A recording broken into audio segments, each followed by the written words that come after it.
श्री गुरु चरण कमलेभ्यो नमः। मातृ पितृ चरण कमलेभ्यो नमः। मित्रों नमस्कार, मैं डॉक्टर नरोत्तम शर्मा आपके अपने YouTube channel doctor Narottam Sharma में आपका हार्दिक स्वागत करता हूं। मित्रों, होम्योपैथी को आसान तरीके से सीखें की जो सीरीज़ है इंट्रोडक्शन की, उसमें ये छठा वीडियो है। मित्रों, आज देखिए, बहुत ध्यान से सुनने वाली बात है कि रोगी से पूछताछ, रोगी से पूछताछ। जो रोगी से जो सवालात किए जाते हैं, उन सवालों को सुन करके, उसके जवाब को सुन करके और हम नोट करते जाएं। अब वो सवाल क्या क्या हो सकते हैं, कुछ वो भी बोलेगा, अपने आप भी बोलता रहेगा, लेकिन आपकी तरफ से क्या क्या सवाल होंगे, उनकी मैं कोशिश कर रहा हूँ कि उन सवालों को आपके सामने रखूँ। मित्रों, ये अच्छा रहेगा कि ये जो बातें जो मैं बता रहा हूँ, इन बातों को केस स्टडी लेते समय नोट कर लिया जाए और वो जो उत्तर दे रहा है उसको नोट कर लिया जाए, तभी आपकी दवाइयाँ सिलेक्ट होंगी। और ये प्रश्न जो है स्त्री और पुरुष दोनों के लिए कॉमन है। स्त्रियों के लिए फिर मैं अलग से और बताऊंगा कुछ, है ना। और लगभग ये मान लो 40 के आसपास, तो ये क्वेश्चन दोनों के लिए, स्त्री और पुरुष दोनों के लिए ये कॉमन है, ये कॉमन है, कॉमन क्वेश्चन है, ये कॉमन क्वेश्चन है ये। तो स्त्री पुरुष दोनों तरह के रोगियों से ये क्वेश्चन होने चाहिए। मित्रों, यदि हम पहले क्वेश्चन की बात करें तो हमें रोगी की प्रकृति से संबंधित क्वेश्चन पूछना है कि रोगी की प्रकृति कैसी है। कैसे पूछेंगे? उसे गर्मी अधिक लगती है या सर्दी? वह किस मौसम में स्वयं को स्वस्थ महसूस करता है और किस मौसम में स्वयं को अस्वस्थ महसूस करता है। फिर दूसरा क्वेश्चन हम पूछेंगे, नींद कैसी आती है? किस करवट सोते हो? सोते समय क्या क्या अनुभव करते हो? क्या क्या अनुभव होता है? गहरी नींद आती है या नहीं आती है? सपने कैसे दिखाई देते हैं, यानी किस संबंध के सपने आते हैं? मित्रों, जो मैं बता रहा हूं आप लिखते रहना। ये क्वेश्चनरी है, ये प्रश्नावली है। फिर मित्रों पूछेंगे कि तीसरे क्वेश्चन की मैं बात करूं, रोगी की इच्छाएं क्या हैं? सुख दुख, आशा निराशा, मिलन वियोग, इन संबंधी भावनाओं का वो वर्णन कैसे करता है? फिर रोगी मांसाहारी है या शाकाहारी, ये आप पूछ लेंगे। फिर आप पूछेंगे उसे खान पान में कौन सी वस्तुएं रुचिकर लगती हैं और कौन सी वस्तुएं, कौन सी चीज़ें अरुचिकर लगती हैं। फिर आप पूछेंगे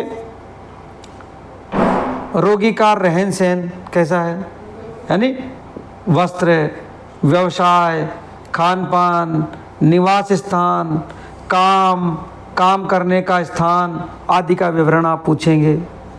फिर आप पूछेंगे प्यास कितनी लगती है, दिन में कितनी बार लगती है।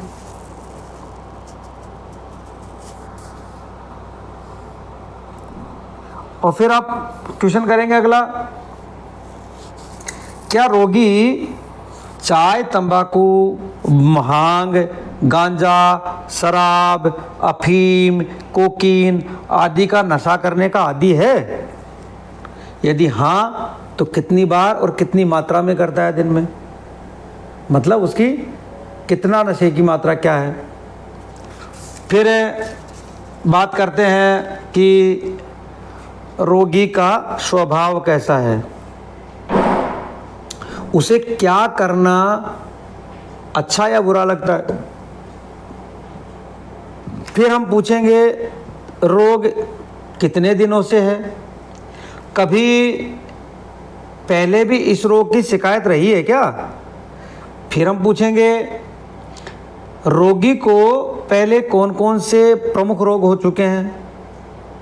फिर हम पूछेंगे क्या रोगी के माता पिता अथवा वंश में किसी को कोई सुजाक, गंडमाला, बवासीर, उपदंश, प्रमेह, यक्ष्मा यानी आपकी टीबी, ट्यूबरक्लोसिस, मधुमेह इत्यादि या कोई संक्रामक रोग हो चुका है अथवा नहीं। ये केस हिस्ट्री लेंगे हम फैमिली की। फिर हम बोलेंगे वर्तमान रोग कब और किस कारण से हुआ, वह खान पान के दोष से हुआ अथवा शरीर में किसी विष के प्रविष्ट हो जाने से यानी किसी बैक्टीरिया वायरस के प्रविष्ट हो जाने से हुआ। फिर हम पूछेंगे वर्तमान रोग कितने दिनों से है, रोग की स्थिति क्या है, वह किस समय घटता बढ़ता है। फिर हम पूछेंगे क्या रोग होने से पूर्व अथवा बाद में रोगी ने कोई इंजेक्शन या टीका लिया है, ठीक है, उसका प्रभाव भी देखेंगे। फिर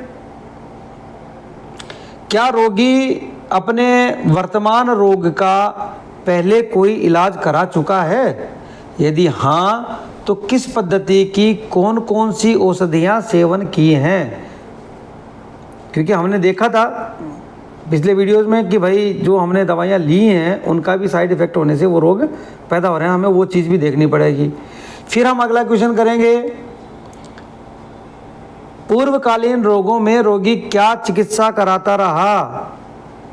फिर अगला क्वेश्चन रोगी की मानसिक अवस्था कैसी, हम ये जांच करेंगे। क्या वह डरपोक, अधीर, इम्पेशेंस, तो चिंतातुर, चिंता करने वाला, या चिंता रहित यानी चिंता नहीं करने वाला एवं साहसी है। फिर नेक्स्ट क्वेश्चन होगा आपका रोगी को ऐसा अनुभव तो नहीं होता जैसे पाँवों का भीगे हुए सा लगना, शरीर में चीटी सी रेंगन, गले में कुछ अटका हुआ सा लगना, इस प्रकार की अनुभूति तो नहीं होती। यदि होती है तो वो बताएगा।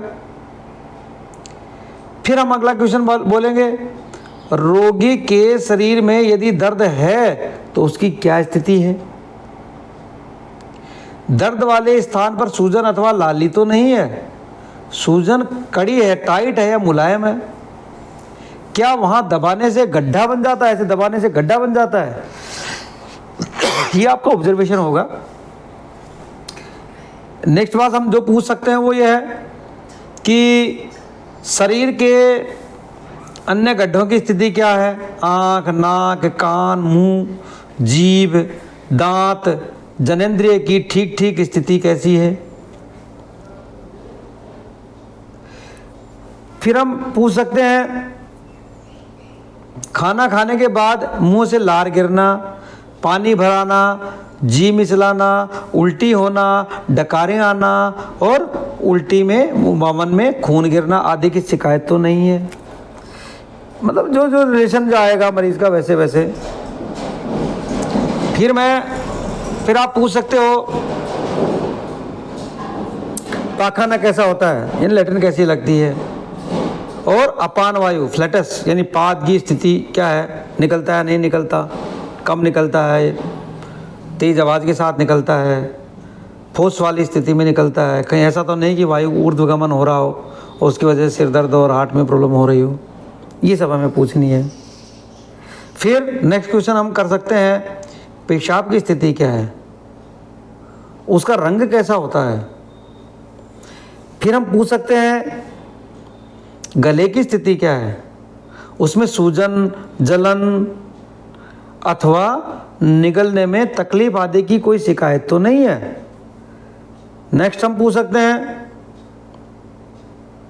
सामान्य श्वास अथवा गहरी श्वास लेते समय कोई कष्ट तो नहीं होता, श्वास अथवा दमे की शिकायत तो नहीं है, फेफड़ों में कोई कष्ट तो नहीं है, इस प्रकार का।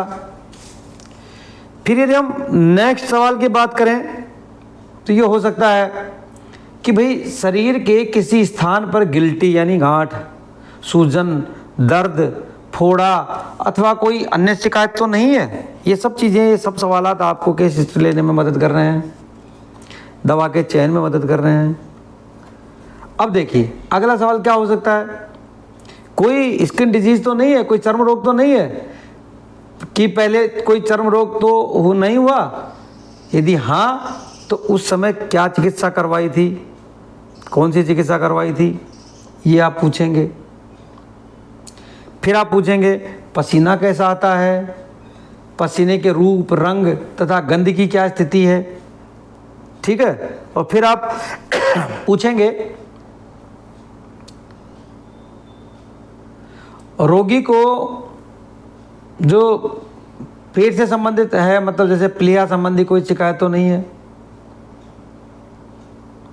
भोजन ठीक से पच रहा है, पच जाता है या नहीं, भोजन के बाद कैसे लक्षण दिखाई देते हैं, पेट में दर्द, भारीपन अथवा खालीपन का अनुभव तो नहीं होता। फिर आप पूछ सकते हैं रोगी ने किसी रक्त शोधक अथवा कोई बलवर्धक पौष्टिक औषधि का सेवन तो नहीं किया है, यदि हाँ तो कौन सी दवा का। फिर आप पूछ सकते हैं रोगी के हाथ, पांव,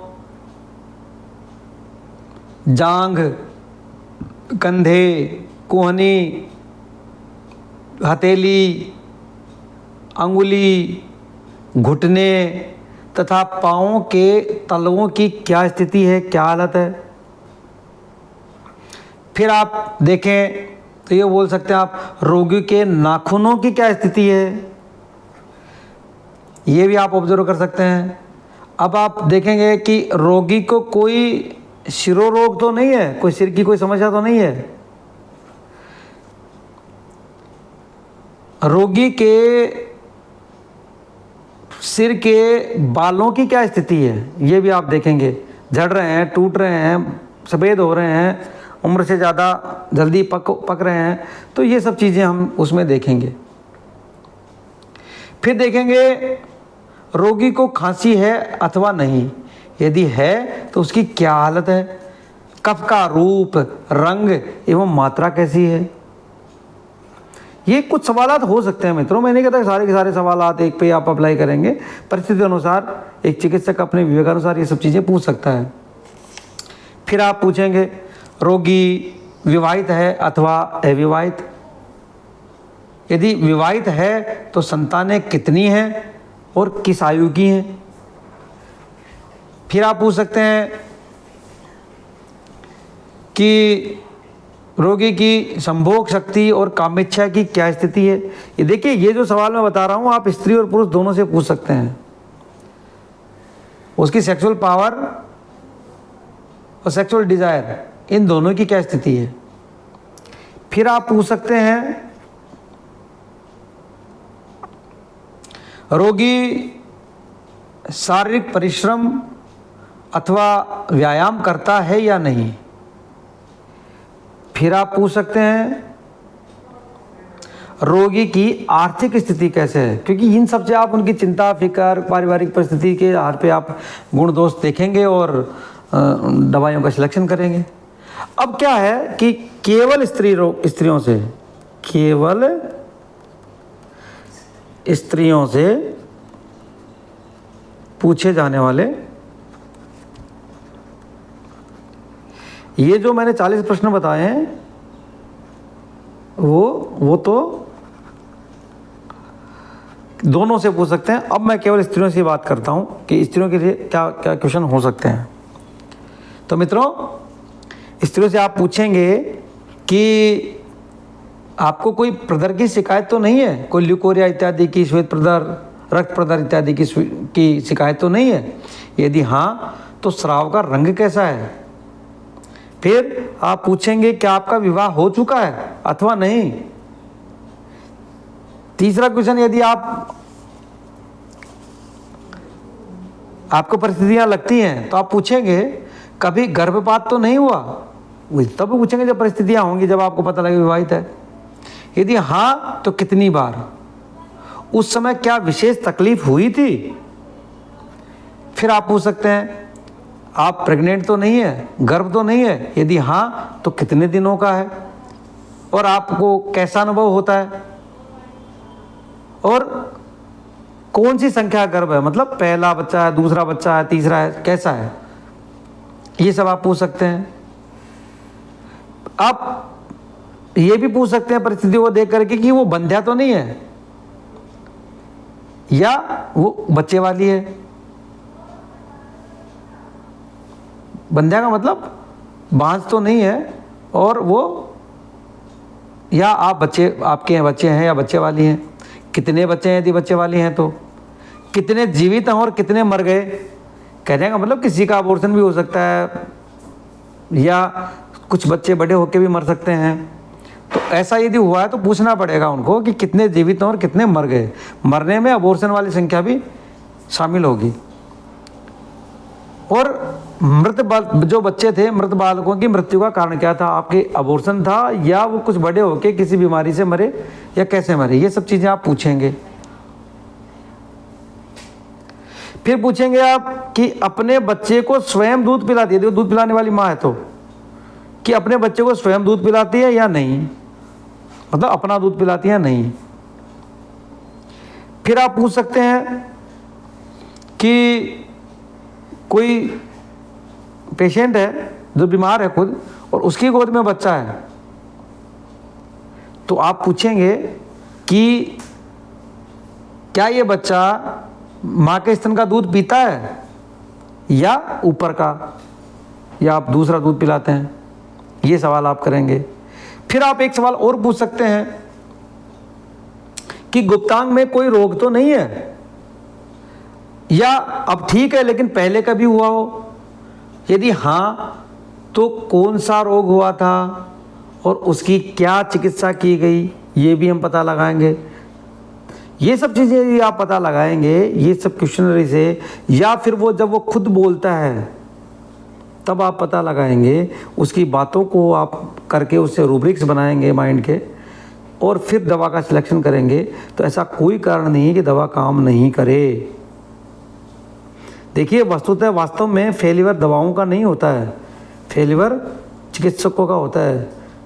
नाकाम चिकित्सक होते हैं न कि दवा, क्योंकि हमने दवा का सिलेक्शन प्रॉपर नहीं किया, हमने दवा का सिलेक्शन सही नहीं किया, केवल यही कारण होता है।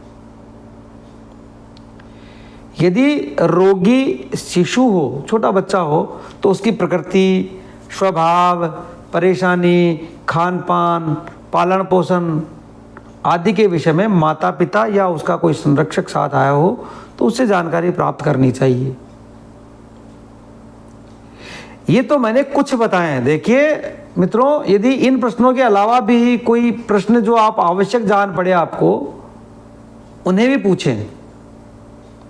सभी प्रश्नों को पूछकर कागज पर लिख लें, फिर उन सब के आधार पर समलक्षणों वाली, सदृश लक्षणों वाली औषधि का चयन करें। तो मित्रों, ये तो कुछ क्वेश्चन मैंने आपको बताया कि क्वेश्चन क्या क्या हो सकते हैं। आप भी अपने हिसाब से, तात्कालिक परिस्थितियों के हिसाब से कुछ क्वेश्चन और हो सकते हैं, कुछ इसमें से कम हो सकते हैं। रोगी बोले तो उसके जवाबों में से भी कुछ क्वेश्चन निकल सकते हैं। तो ये सब चीज़ें। अब हम बात करते हैं रोगी के कर्तव्य की। अभी हमने पहले देखे थे चिकित्सकों के कर्तव्य, अब हम देख रहे हैं रोगी के कर्तव्य। तो मित्रों, यदि रोगी के कर्तव्य की यदि मैं बात करूं तो होम्योपैथिक चिकित्सा कराने वाले रोगियों के लिए कुछ नियमों का पालन करना आवश्यक होता है। मित्रों, रोग के घटने बढ़ने अथवा किसी नए लक्षण के प्रकट होने की सूचना चिकित्सक को देते रहें, ये रोगी का कर्तव्य है। दूसरा कर्तव्य क्या हो सकता है रोगी का? होम्योपैथिक औषधि सेवन करने से यदि रोग कुछ बढ़ जाए या कोई चर्म रोग अधिक उभर आए तो घबराए नहीं, अपितु उससे अच्छा लक्षण समझकर निरंतर औषधि सेवन करते रहें। मित्रों, औषधि सेवन का जो समय चिकित्सक ने निश्चित कर दिया हो, ठीक उसी समय पर औषधि का सेवन करते रहें, ये रोगी का कर्तव्य है। और क्या हो सकता है रोगी का कर्तव्य? औषधि के सेवन काल में पथ्यापथ्य यानी क्या खाना है और क्या नहीं खाना है आदि से संबंधित जो भी विधि निषेध, क्या खाना है क्या पीना चिकित्सक ने बताए हैं, उनका नियमित रूप से पालन करते रहें। और क्या कर्तव्य हो सकते हैं रोगी के? होम्योपैथिक औषधि सेवन काल में अन्य किसी चिकित्सा पद्धति की औषधि का सेवन न करें। और मित्रों, यदि एक डॉक्टर को बदलकर दूसरे डॉक्टर से इलाज कराना हो तो उसे पहले डॉक्टर द्वारा दी गई औषधि, हिदायतों एवं रोग की पूर्व स्थिति के विषय में पूरी सूचना उस दूसरे वाले डॉक्टर को दें। फिर और क्या कर्तव्य हो सकते हैं? चिकित्सक जो भी प्रश्न करे उस सब का ठीक ठीक उत्तर दें, कोई बात छुपाए नहीं, छुपाएंगे तो दवा सही नहीं लग पाएगी। फिर और क्या हो सकता है? चिकित्सक से परामर्श लिए बिना कोई जुलाब यानी दस्तावर आदि दवाइयाँ, किसी खाने पीने अथवा लगाने की औषधि का सेवन न करें। अगला दायित्व क्या हो सकता है, कर्तव्य क्या हो सकता है मित्रों? जीर्ण लोग यानी जो क्रोनिक डिजीज होती हैं उनके लिए दीर्घ काल तक औषधि सेवन करना आवश्यक होता है। अतः जब तक चिकित्सक कहे लंबी अवधि तक धैर्य बनाए रखें। ये बहुत इंपॉर्टेंट बात है। आप इन्हें से 2-4 दिन लिए, गंभीर रोगों में लंबे समय तक दवाई ली जा सकती है, इसलिए धैर्य बनाए रखें। फिर जो डॉक्टर ने आपको दवा दी है उसको सुरक्षित रूप से रखना चाहिए, जिन हिदायतों के साथ उन्होंने बताया दवा को संग्रहित करने का, उसके आधार पर उनको रखने की होती है। अब मित्रों, हम बात करते हैं औषधियों की प्रकृति की। देखिए, कुछ औषधियाँ हॉट होती हैं, कुछ कोल्ड होती हैं, कुछ कम कोल्ड होती हैं, कुछ ज़्यादा कोल्ड होती हैं, कुछ कम हॉट होती हैं, कुछ ज़्यादा हॉट होती हैं। कुछ को हम देख लेते हैं, कुछ को, बाकी तो यदि आप स्वाध्याय करेंगे तो आप में मिलेगा, या कभी कोई प्रसंग आएगा तो हम बात करेंगे। तो मित्रों, होम्योपैथिक औषधियों की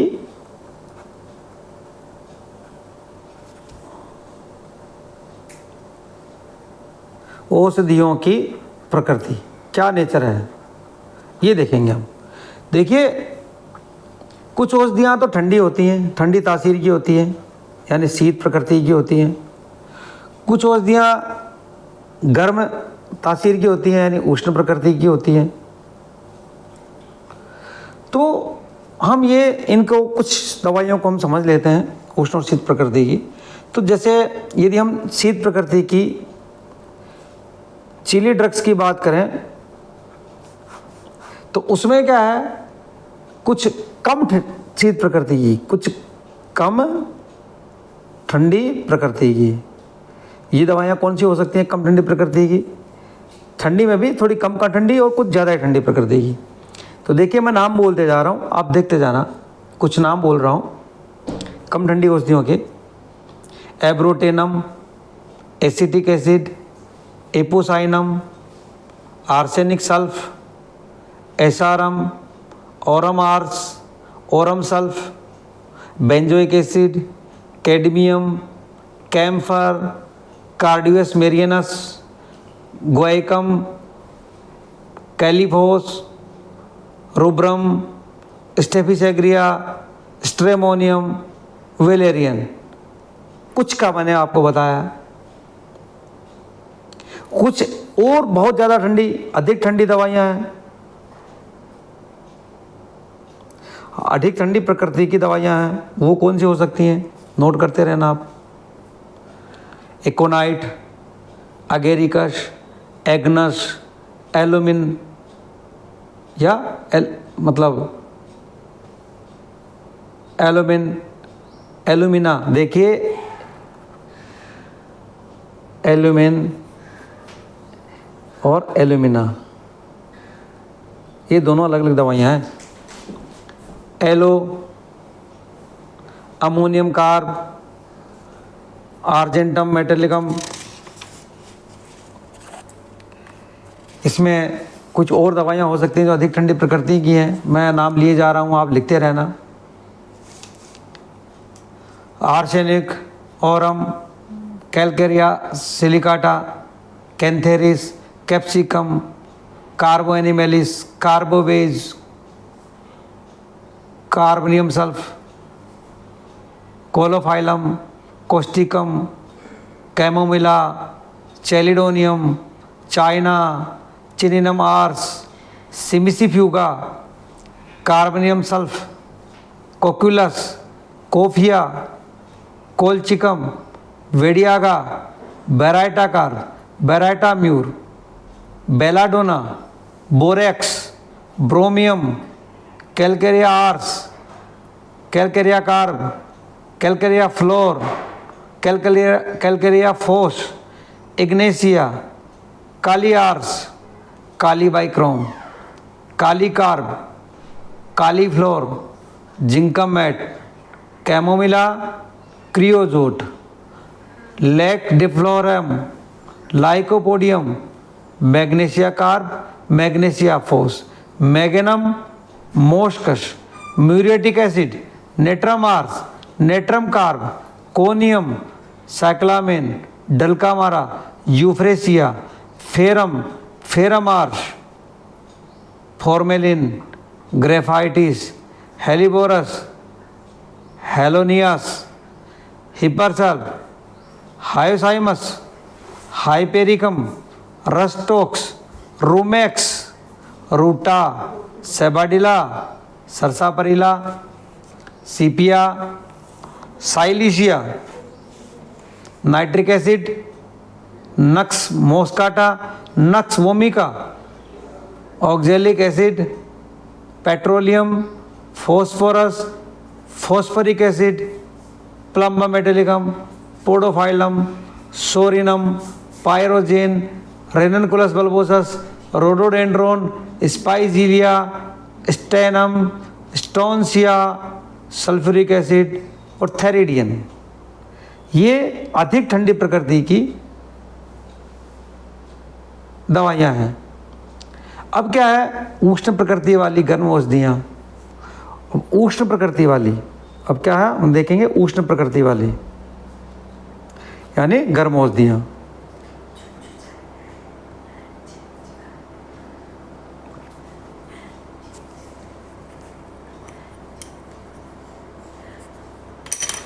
अब देखिए इनमें भी फिर वही कम गर्म और अधिक गर्म।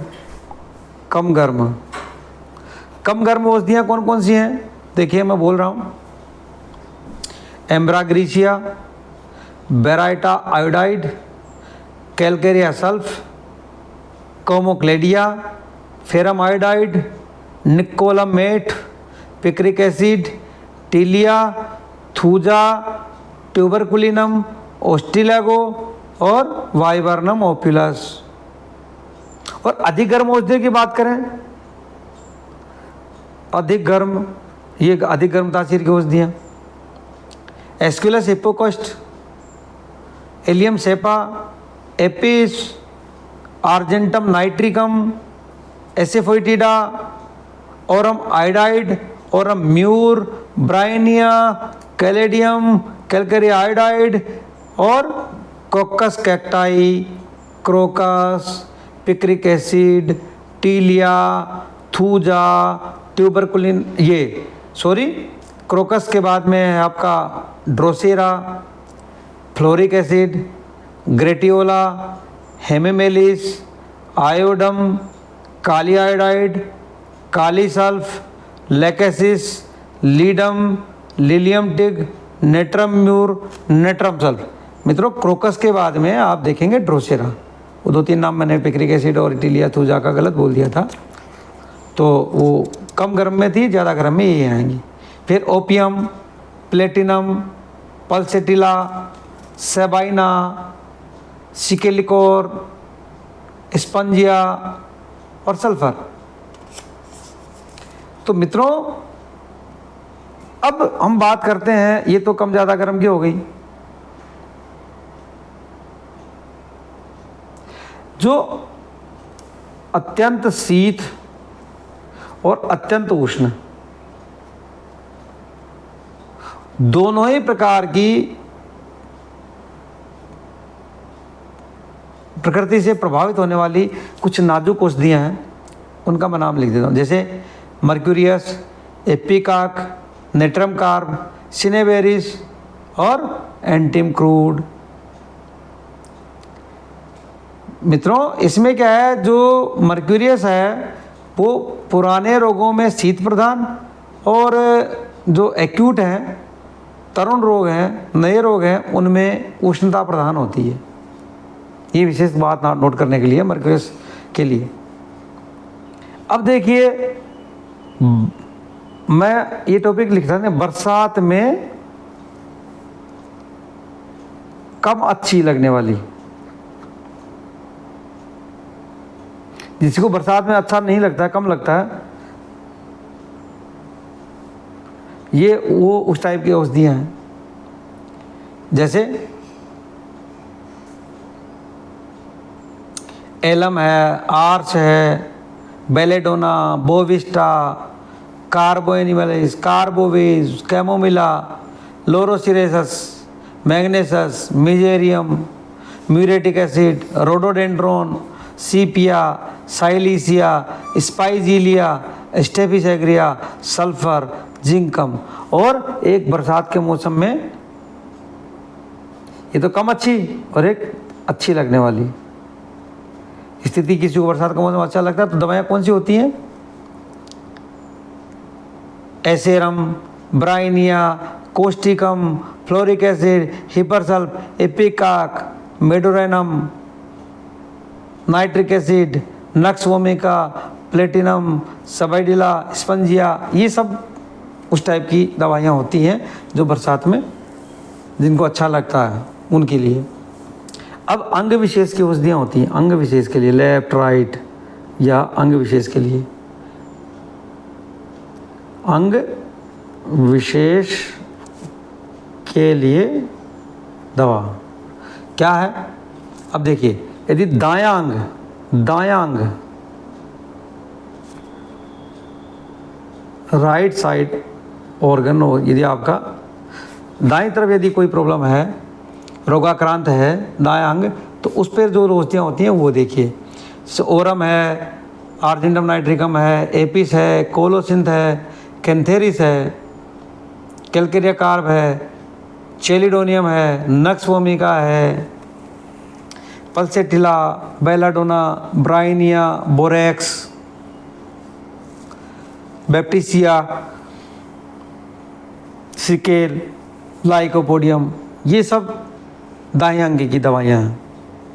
फिर मैं बात करूँ बाएं अंग की, लेफ्ट की, तो लेफ्ट में यदि प्रॉब्लम है तो क्या होगा? Asafoetida, Argentum nitricum, phosphorus, Euphorbia, Crocus, Capsicum, Mezereum, Lachesis, Stannum, Cina, sulphur, Silicea. देखिए कुछ बता रहा हूँ मित्रों। और दाएं और बाएं अंग के अल्टरनेटली रोगाक्रांत होने पर पहले कभी रोग दाएं में आ जाता है, फिर बाएं में आ जाता है, फिर दाएं में आता है, फिर बाएं अंग में आता है। ऐसी स्थिति है तो क्या क्या हो सकती है? जैसे अगेरिकस है, एंटिम क्रूड है, लेकेसिस है। अब क्या होता है कि किसी अंग के विपरीत डायगोनली यदि रोग हुआ, जैसे किसी के दाहिने हाथ में रोग है और बाएं पैर में है, बाएं हाथ में दाहिने पैर में है, ऐसे क्रॉस सेक्शनल डायगोनली यदि प्रॉब्लम है तो अगेरिकस है, फोस्फोरस है, इस प्रकार की औषधियाँ होती हैं। तो मित्रों औषधियों को बहुत संक्षिप्त नाम से भी जाना जाता है, मैंने कुछ संक्षिप्त ही बोले हैं। जैसे आता जाएगा प्रसंग वैसे वैसे होती जाएंगी बात। उसके अलावा औषधियों के एंटीडोट्स की चर्चा होती है। देखिए जब कौन सी औषधि के बाद कौन सी औषधि बहुत अच्छा काम करती है उसकी भी एक डिटेल स्टडी है। प्रसंगवश ही हम उसकी चर्चा करेंगे, नहीं तो क्या होगा कि यदि हम चर्चा करते रहे तो उस पर भी 5-7 वीडियो बन जाएंगे और वो बहुत बोरियत महसूस करने वाला लगेगा। तो और किस औषधि के बाद कौन सी औषधि काम नहीं करती है, ये भी प्रसंगानुसार ही हम देखेंगे। तो विभिन्न प्रकार की पुस्तकों में भी आप ये चीज़ें देख सकते हैं। और जो एंटीडोट्स हैं, किस औषधि का कौन सा एंटीडोट है, यानी उसके प्रभाव को नष्ट करने वाली औषधि कौन सी है, ये भी मेटेरिया मेडिका में तो लिखी होती है हर औषधि के आगे पीछे, तो एंटीडोट्स के बारे में। तो ये सब चीज़ें हम मतलब प्रसंगानुसार ही देखेंगे, या कभी बहुत सारे वीडियो बन गए तो कभी किसी टॉपिक को लेके हमने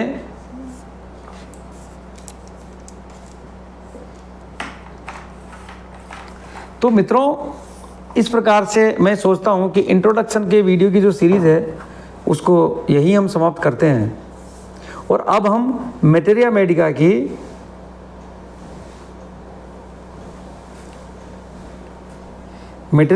की